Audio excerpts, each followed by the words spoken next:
Bulan puasa nakeh bulan metobat.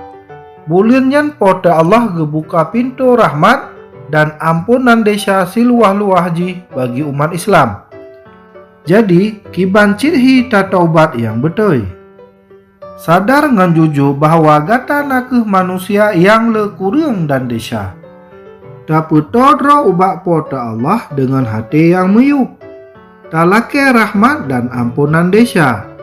Beyakin hati tak tinggai desa dan tak usaha udip sesuai dengan kehendak po. Paso lam hati kata firman poda Allah. Baca sabe kitab suci sebagai petunjuk udip. Percaya ke Isa Al-Masih na ke sang rahmat Allah.